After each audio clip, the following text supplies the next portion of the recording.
Oops, I accidentally walked into the alien princess's dressing room, and they were not pleased. Lieutenant Marcus Chen wiped the sweat from his forehead as he navigated through yet another identical crystalline corridor in the Zypherian royal palace. The translator app on his wrist device flickered again, struggling against the electromagnetic interference from the exotic materials that made up the palace walls. He had been trying to find the maintenance shaft for the past 20 minutes, and every corridor looked exactly the same as the last one.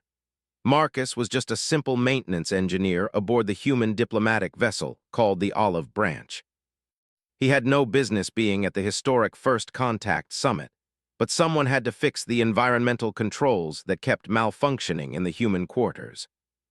The Zypherian technology was beautiful but completely incompatible with human systems, and he had been working non-stop for 3 days trying to make everything compatible. He squinted at his scanner, which showed what he thought was a maintenance corridor marker just ahead. The symbols were strange and kept shifting, but his device assured him this was the right way. Marcus had learned not to trust alien technology completely, but he was exhausted and just wanted to finish this job so he could grab some sleep before the Grand Alliance ceremony tomorrow. The door ahead had no markings that he could recognize. His scanner indicated it was the maintenance access point, so Marcus keyed in the universal maintenance override code that the Zypherian staff had provided. The door slid open with a soft, crystalline chime, and he stepped through without hesitation. What happened next would change the course of human history. Marcus found himself standing in an enormous chamber that was definitely not a maintenance corridor. The room was filled with floating holographic mirrors, racks of elaborate gowns that seemed to be made of liquid starlight, and 3 extremely surprised alien women in various states of undress. The holographic modesty shields that surrounded them flickered violently as the electromagnetic pulse from his repair scanner hit them and then disappeared entirely. For a moment, nobody moved. Marcus's brain tried to process what he was seeing. The 3 women were tall and elegant, with skin that shimmered in shades of pearl and lavender. They had elaborate crystalline structures growing from their heads like crowns, and their eyes were large and multifaceted like precious gems. They were clearly important, and he had clearly made a terrible mistake. The youngest one screamed first. It was a sound unlike anything Marcus had ever heard, a harmonic shriek that made the crystal walls vibrate. The other 2 joined in immediately, their voices creating a chord that felt like it was drilling into his skull. Marcus stumbled backward, dropping his scanner and raising his hands in the universal gesture of surrender. Before he could even attempt to apologize, the doors behind him exploded open, and 6 armored guards rushed in with weapons that crackled with barely contained plasma energy. Marcus found himself face down on the crystalline floor, which was surprisingly cold against his cheek, with what felt like 4 knees pressed into his back and something very sharp pressed against his neck. The screaming stopped. One of the women was speaking rapidly in a language that sounded like musical chimes mixed with thunder. Marcus's translator was still malfunctioning, catching only fragments of words like dishonor, violation, and execution. None of those were words he particularly wanted to hear in his current position. More people rushed into the room. Marcus could hear the panicked voice of Ambassador William somewhere above him, trying to explain that this was a mistake, an accident, a simple misunderstanding. The response from what sounded like a very angry Zypherian official did not sound promising. They dragged Marcus to his feet, his arms bound behind him with some kind of energy restraints that tingled uncomfortably against his skin. He finally got a good look at the 3 women he had accidentally violated the privacy of, and his stomach dropped as he noticed the elaborate ceremonial marks on their foreheads and the way everyone else in the room was bowing to them. Princesses. Of course they were princesses. Because Marcus Chen's luck had always been spectacularly bad. The tallest one, who wore her crystalline crown structure with particular authority, stepped forward and spoke directly to Ambassador Williams. Marcus's translator finally decided to work properly, catching her words clearly. This human has violated the sacred sanctity of the royal dressing chambers. According to the ancient laws of Zypheria, the punishment for such transgression is death by the trial of flames. There can be no negotiation on this matter. Our honor demands it. But the Zypherian emperor himself had entered the room now, a towering figure who radiated authority like a physical force. He listened to Williams's pleas with an expression that suggested he was listening to someone describe the weather. When the ambassador finished, the emperor spoke in a voice that seemed to make the very air grow heavy. The law is absolute. The human will face the trial of flames at dawn. If he survives, he will be granted a royal pardon and the right to petition me directly. If he fails, his death will satisfy honor, and this incident will be forgotten. The entire First Contact Treaty, humanity's first chance to join the Galactic Alliance, was apparently going to fall apart because he could not read a door sign properly. They threw him into a holding cell made entirely of some kind of translucent crystal. Marcus could see out into the corridor, but when he tried to touch the walls, they sent a warning shock through his fingers. He sat down heavily on the bench that grew organically from the floor and put his head in his hands. Hours passed. Marcus tried not to think about what the trial of flames might involve. His imagination was providing plenty of horrible possibilities, none of them pleasant. He was just a maintenance engineer. He fixed broken things. He was not a hero or a soldier or anyone special. He was just a guy who had made a very stupid mistake. The sound of footsteps made him look up. A figure in a hooded cloak was approaching his cell, moving quickly and quietly. The figure looked around nervously before lowering her hood, and Marcus recognized the youngest of the three princesses. Her eyes were wide with something that might have been fear or excitement or both. "You," she whispered urgently. "Human. We need to talk." Your facial expressions, your body language, everything about your reaction was consistent with genuine shock and horror. You are not a spy or a pervert. You are simply very bad at navigation. I'm actually pretty good at navigation normally. Your palace just has really confusing signage. Someone wanted you to walk into that room. They fear your chaos, your unpredictability, your tendency to break every rule and tradition you encounter. They engineered this incident to sabotage the treaty negotiations. Now you must face the trial of flames, Vorella said, and you must survive it, because if you do, ancient law states that you earn the right to petition the emperor directly. You could expose the conspiracy and save the treaty. I fix air conditioners and patch hull leaks. I'm not exactly trial-surviving material. Do you know what I have learned about humans? You do impossible things constantly. You go to space in tin cans held together with what you call duct tape. You survive in environments that would kill any other species. You solve problems in ways that make no sense to anyone else. You have a saying that I find very appropriate for this situation. Maybe there was hope after all. The arena was massive beyond anything Marcus had imagined. Thousands of seats rose in crystalline tiers around a central maze that seemed to shimmer with heat even from a distance. Representatives from dozens of alien species filled those seats, all of them watching as Marcus was led to the entrance of what the Zypherians called the Maze of Eternal Fire. Ambassador Williams sat in the diplomatic section looking like she might be sick, while the Zypherian emperor occupied a throne that seemed carved from a single enormous gemstone. The three princesses sat in the royal box just below their father. Vorella caught Marcus's eye and gave him the smallest nod of encouragement. Her sisters looked less convinced that he would survive the next hour. A Zypherian official read out the charges and the terms of the trial in multiple languages. Marcus barely listened. He was too busy studying the entrance to the maze, trying to get any advantage he could.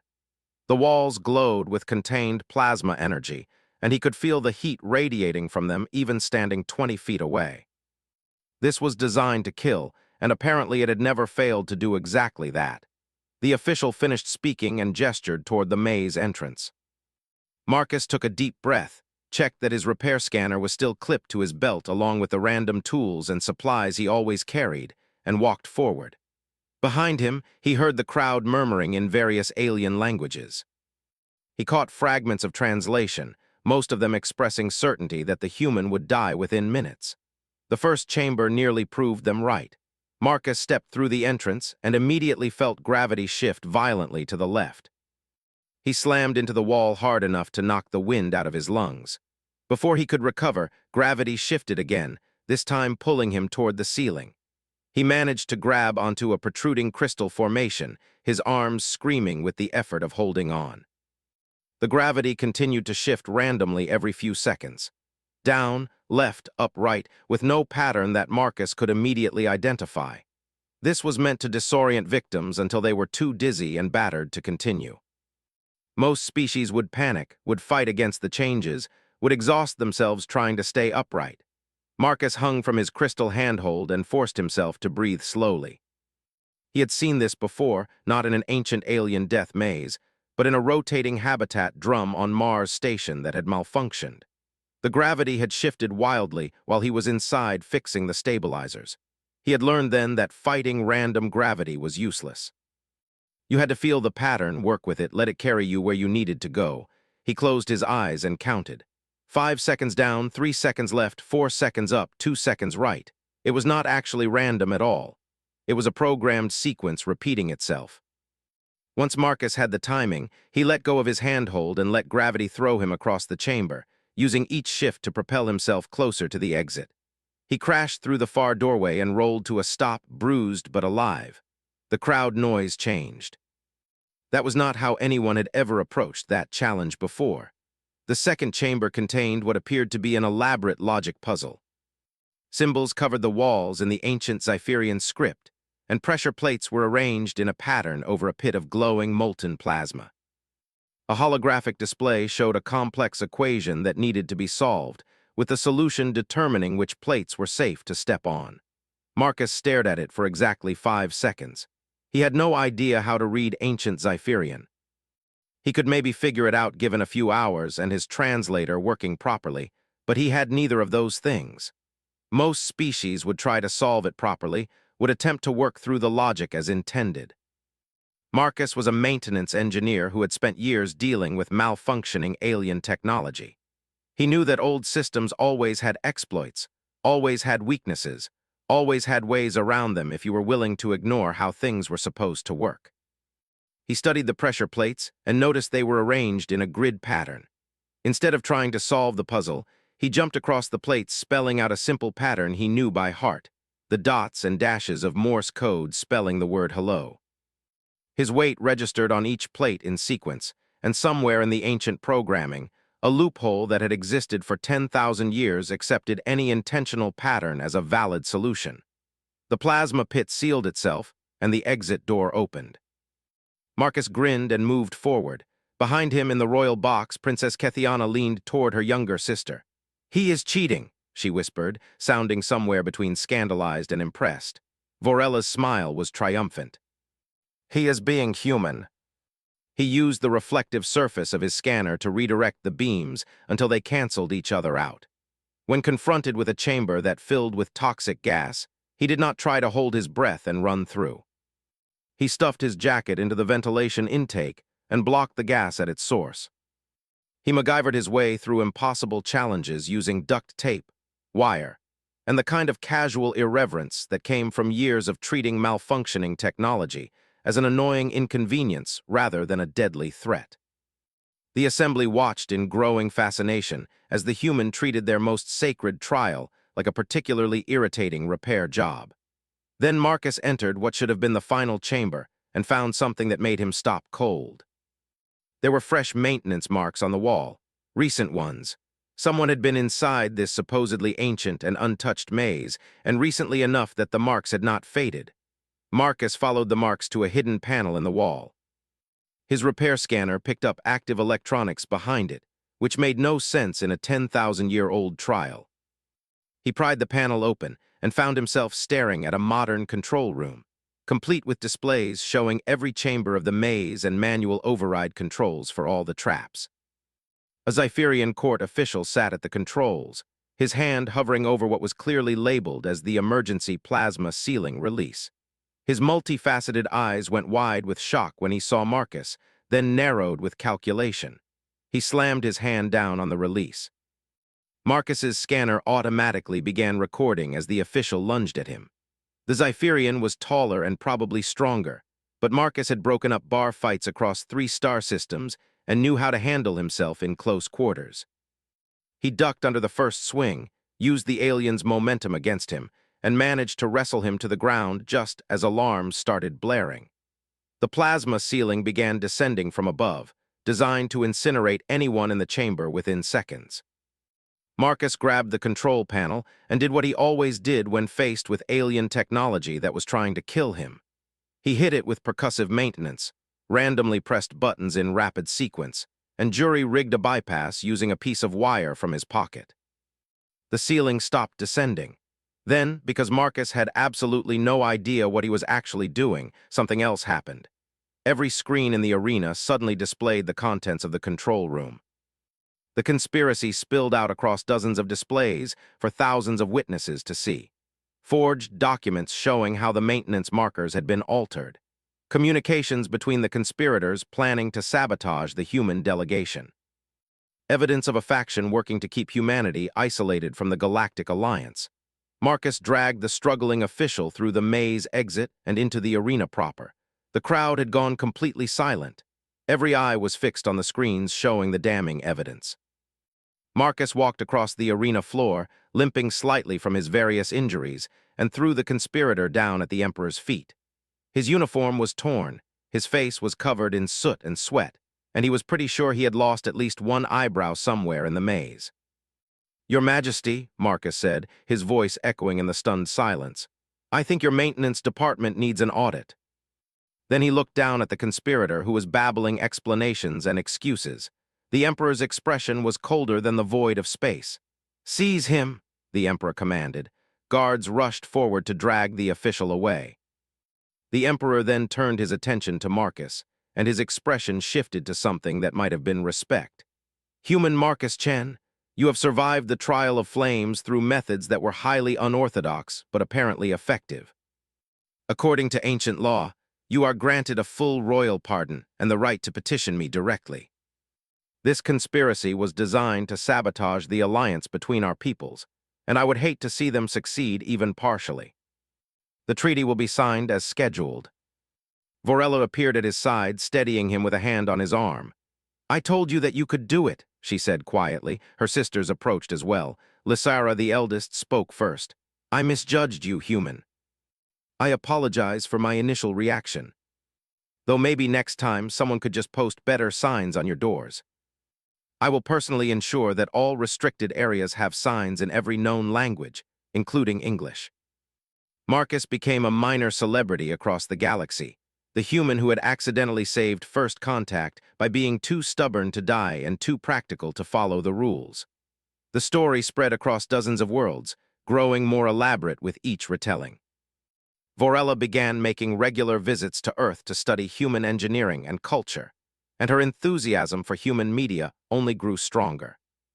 The other princesses developed a grudging friendship with Marcus, who they discovered had an endless supply of terrible maintenance jokes that somehow translated across species. Ambassador Williams pulled Marcus aside a week later and asked him how he had stayed so calm during the entire ordeal. Marcus shrugged and gave her an honest answer. "Ma'am, I am a maintenance engineer. I have walked in on way worse situations than some alien princesses getting dressed. Last month, I accidentally interrupted a Krogthar mating ritual while fixing the engine room environmental controls. That was genuinely awkward. This was just a Tuesday that got a little out of hand." He was careful about reading door signs now, triple-checking before entering anywhere that looked even remotely important. Some lessons, even humans eventually learned. 3 months had passed since the incident that nearly destroyed First Contact, and Marcus Chen had discovered that being a galactic celebrity was significantly more exhausting than almost dying in an ancient alien death maze. Every species in the Galactic Alliance wanted to meet the human who had survived the trial of flames, and Marcus found himself being invited to ceremonies, conferences, and diplomatic functions across a dozen different worlds. He hated every minute of it. Marcus was a maintenance engineer, not a diplomat. He belonged in engine rooms and crawl spaces, fixing broken equipment and solving practical problems. Instead, he was attending another formal dinner on the Zypherian homeworld, wearing an uncomfortable dress uniform and trying to remember which utensil was appropriate for the 4th course of a 17-course meal. Princess Vorella sat across from him at the long, crystalline table, barely suppressing her amusement at his discomfort. She had become something of a friend over the past months, visiting the human delegation regularly to discuss engineering and human culture. Her sisters were less frequent visitors, but even they had warmed to the awkward human who had accidentally stumbled into their lives. The dinner was meant to celebrate the final ratification of the Alliance Treaty, with representatives from 30 different species gathered in the grand hall of the royal palace. Marcus had managed to avoid making any major social mistakes so far, which he considered a significant achievement given how many rules of etiquette he was probably breaking without realizing it. Then the lights went out. Emergency lighting activated immediately, bathing the hall in an eerie blue glow. Alarm crystals began chiming throughout the palace, a sound that Marcus had learned meant serious trouble. The assembled diplomats began talking urgently amongst themselves, some species panicking more obviously than others. Marcus's training kicked in before his conscious mind caught up. He was on his feet and moving toward the nearest control panel, his scanner already out and analyzing the situation. Power failures in advanced facilities were rarely accidents, and the timing during such an important event was extremely suspicious. Vorella appeared at his side, her expression serious. "This is not a simple malfunction," she said quietly. "The palace systems have multiple redundancies. For all of them to fail simultaneously would require deliberate sabotage. If it reaches the environmental controls or the structural integrity fields, this entire section of the palace could become uninhabitable or worse." The Emperor's guards were trying to evacuate the dining hall, but the doors had sealed automatically as part of the emergency. Protocols. They were trapped inside with whatever was coming next. A holographic projection suddenly appeared above the center of the table, showing a masked figure whose species was impossible to identify. The voice that spoke was artificially distorted, but the malice in it was clear enough. "Honored guests of the Galactic Alliance," the figure said mockingly. "You celebrate the inclusion of humans into our society, welcoming chaos and disorder with open arms. We represent those who understand that humanity is a threat to everything we have built. Today we demonstrate why allowing humans into the Alliance was a catastrophic mistake." Each one had a human delegation member visible, going about their daily routines. Marcus felt his blood run cold as he recognized colleagues and friends on those screens. "In exactly 10 minutes, the voice continued, "explosive devices will detonate in each of these locations. The human delegation will be eliminated, and the Alliance Treaty will be dissolved in the tragedy that follows. Humanity will return to their isolated corner of space where they belong, and order will be restored." The dining hall erupted in chaos as species representatives began shouting and demanding action.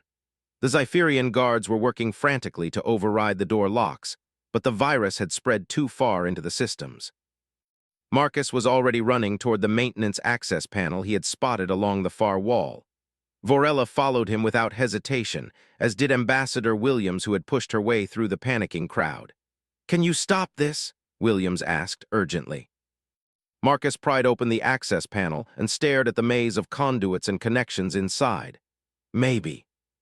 The virus is sophisticated, but whoever designed it probably did not account for someone being stupid enough to manually reroute every major power junction in the palace in under 10 minutes. "That is impossible," Vorella said, though she was already helping him pull out tools. "From the maintenance kit stored in the panel, even our best engineers would need hours to safely reroute the power grid. I just need to do it fast enough to stop those bombs from getting their detonation signal." Vorella fed him tools and provided information about the Xipherian systems, translating technical specifications faster than his malfunctioning translator could manage. Ambassador Williams coordinated with the Xipherian guards, who had finally managed to get a communication line open to other parts of the palace. Evacuation teams were racing toward the locations shown in the hologram, but they would never reach all of them in time. Marcus worked faster than he had ever worked in his life, bypassing safety protocols and creating jury-rigged connections that would have horrified any proper engineer. He rerouted power flows, isolated infected systems, and built a completely new network architecture using whatever components he could reach. It was messy, inefficient, and absolutely not up to code, but it might work. 5 minutes had passed, then 7, then 9. With 30 seconds remaining, Marcus made the final connection and prayed to whatever gods might be listening that his improvised solution would actually function. Power surged through the new pathways he had created, bypassing the virus-infected systems entirely. The palace lighting flickered back to full brightness, and the door locks disengaged with a chorus of crystalline chimes. The bombs, deprived of their remote detonation signal, remained inert. Marcus sagged against the wall, his hands shaking from adrenaline and exhaustion.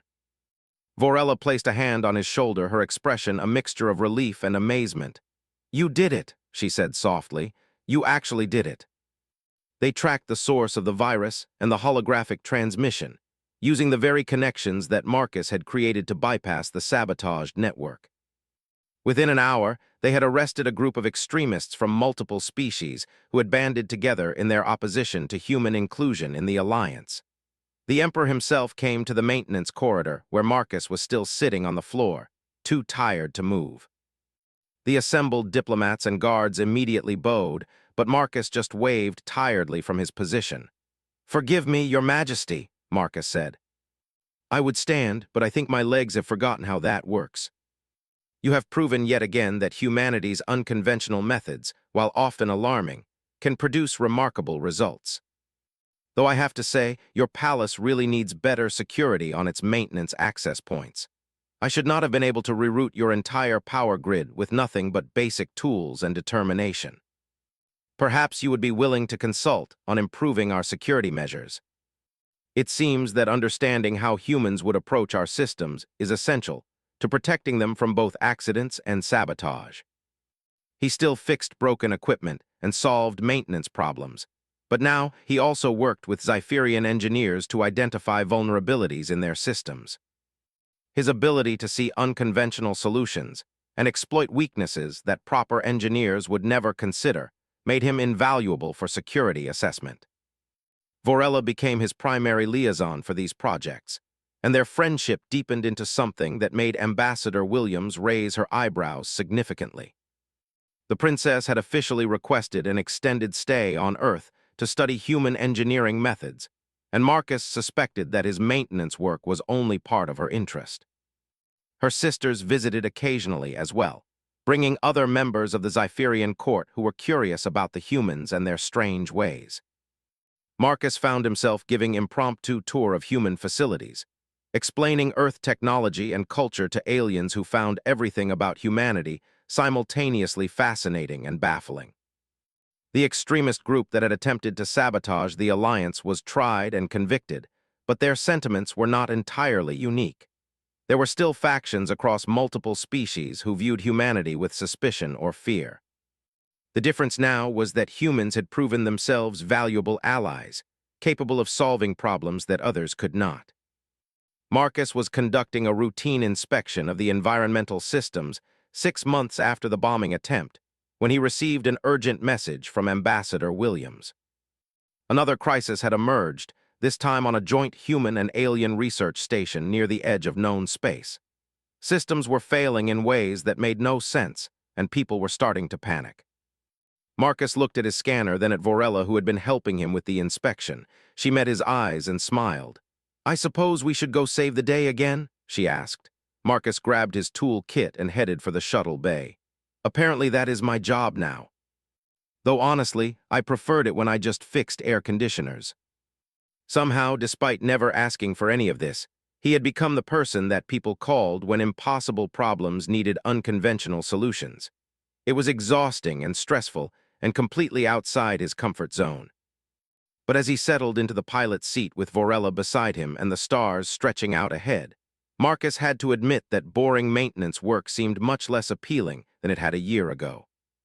The galaxy was full of problems that needed fixing, and apparently humans were pretty good at fixing them. He just wished they would stop being quite so dramatic about everything. The research station orbiting the gas giant Helios 7 looked peaceful enough from the outside, but Marcus knew better than to trust appearances. His scanner was picking up erratic power signatures and life support fluctuations that suggested something was very wrong inside. The station housed a joint research team of humans, Xipherians, and 3 other species, all working on experimental faster-than-light communication technology. Vorella studied her own display as their shuttle approached the docking port. "The communication we received mentioned that equipment was malfunctioning in impossible ways. Machines activating themselves, systems running programs that were never installed, and strange energy readings throughout the station. That sounds less like a malfunction and more like someone is messing with the systems remotely. Though I cannot imagine why anyone would want to sabotage a communication research project. The head researcher, a human woman named Dr. Sarah Chen, who coincidentally shared Marcus's last name, met them immediately. She looked like she had not slept in days, and her hands were shaking slightly as she led them toward the main research laboratory. "Thank God you are here," she said, walking so quickly that Marcus had to jog to keep up. "Things have gotten worse in the past few hours. Equipment is now physically moving on its own. Yesterday, an entire bank of computers rearranged themselves into a different configuration, while the night shift was sleeping. This morning, we found mathematical equations written on the walls in what appears to be condensation, except the station environmental controls say the humidity levels have been completely normal. This was definitely not a normal technical malfunction. They entered the main laboratory and Marcus stopped in his tracks. The room was filled with experimental equipment that he barely recognized, but what caught his attention was the pattern. Every piece of machinery was positioned in a precise geometric arrangement that looked almost intentional. Cables and conduits that should have been tangled or randomly placed were instead organized into complex patterns that reminded Marcus of circuit diagrams. "Has anyone considered that maybe this is not random?" Marcus asked slowly. "This looks organized, purposeful." The station computer confirms that no one has manually moved any of this equipment. It just happens overnight when no one is watching. These are not random mathematical formulas. This is a question. The equations were essentially asking whether anyone was receiving the message, and if so, could they please respond. "Someone is trying to communicate," Marcus said. "But who? And how are they moving physical objects without anyone seeing them?" Text began appearing on the screen, typing itself out one character at a time. "Thank you for noticing. I was beginning to think I would never get anyone's attention." The research team gathered around the terminal, staring at the message in stunned silence. Marcus felt the hair on the back of his neck stand up. This was unlike anything he had encountered before. He sat down at the terminal and carefully typed a response. "Who are you?" "I was Dr. James Mitchell, lead researcher on the faster-than-light communication project. 3 weeks ago, there was an accident during an experiment. MY physical body died, but somehow MY consciousness transferred into the station's experimental quantum communication network. I have been trying to tell everyone that I am still here, but moving objects is very difficult and apparently quite alarming." Dr. Chen gasped and covered her mouth with her hand. "James, oh my God, we thought you were dead. We had a memorial service for you last week. I did not know how else to communicate. The quantum network allows me to interact with electronic SYSTEMS, but fine motor control of physical objects is extremely challenging." Marcus leaned back in his chair, his mind racing. A human consciousness trapped in a quantum computer network. It should have been impossible, but apparently the experimental faster-than-light communication technology had created conditions that allowed for something unprecedented. "Can you feel anything?" Marcus typed. "Are you in pain or discomfort?" "I can be in multiple places simultaneously, but I miss simple things like tasting coffee or feeling sunlight on MY skin." Vorella had moved to another terminal and was analyzing the quantum network architecture. "This is extraordinary," she said quietly. "His consciousness has essentially become a new form of artificial intelligence, except it is not artificial at all. It is a human mind running on a quantum substrate instead of biological neurons." He explained that the accident had occurred when the experimental communication device had created an unexpected quantum entanglement field. At the moment of his physical death, his brain's neural patterns had somehow been copied and preserved in the quantum network. He had spent weeks learning how to exist in this new form, gradually gaining the ability to interact with electronic systems and eventually to move physical objects through manipulation of electromagnetic fields.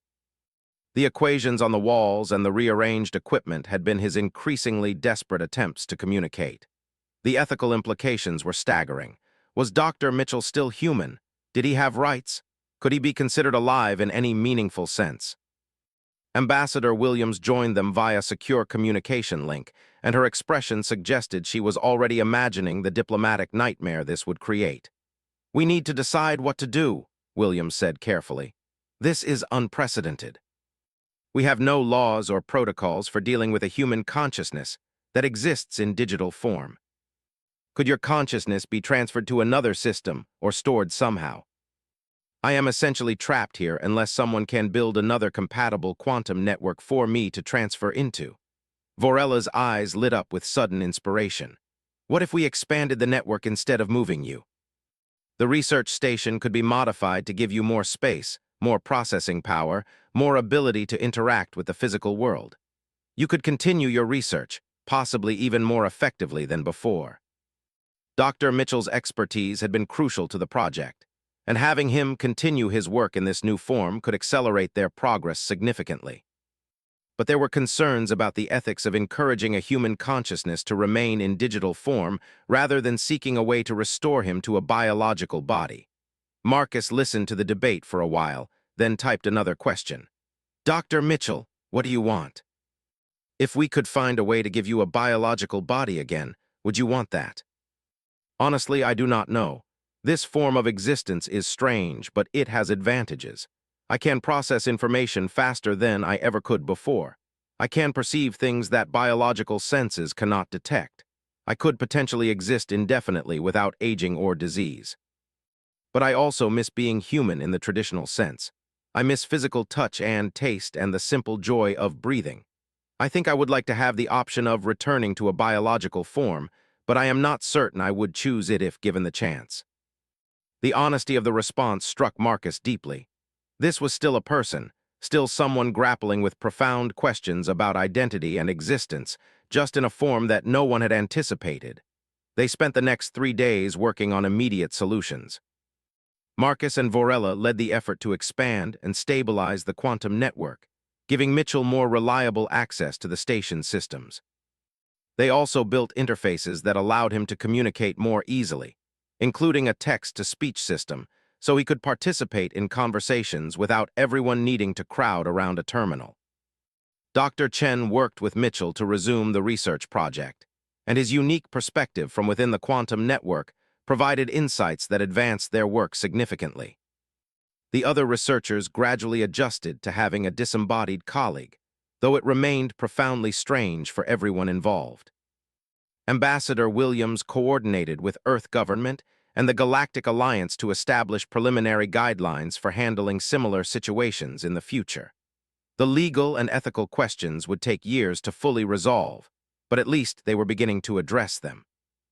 On their last day at the station before returning to the palace, Marcus sat alone in the laboratory late at night, typing messages back and forth with Dr. Mitchell about technical specifications and philosophical questions in equal measure. "Do you think I am still human?" Mitchell asked through the text interface. Marcus considered the question carefully before responding. "I think you are still you and you were human, so yes, maybe you are a new kind of human. We are pretty good at adapting to new situations and finding ways to survive in impossible conditions. This is just more extreme than usual. Sometimes I worry that I am just a copy of James Mitchell, a simulation that thinks it is the original person. Other times I feel certain that I am exactly who I have always been, just wearing a very different kind of body." "Does it matter?" Marcus typed. "You think, you feel, you care about things and people. That seems pretty human to me, regardless of what hardware you are running on. You focus on what works rather than getting lost in abstract philosophy. Thank you, Marcus, for everything." Marcus smiled and stood to leave. As he walked toward the door, every screen in the laboratory flickered in sequence, a pattern that Mitchell had learned to use as a wave goodbye. Marcus waved back at the cameras, wondering what other impossible situations humanity would stumble into next. Probably many, he thought, but at least they were getting better at handling them.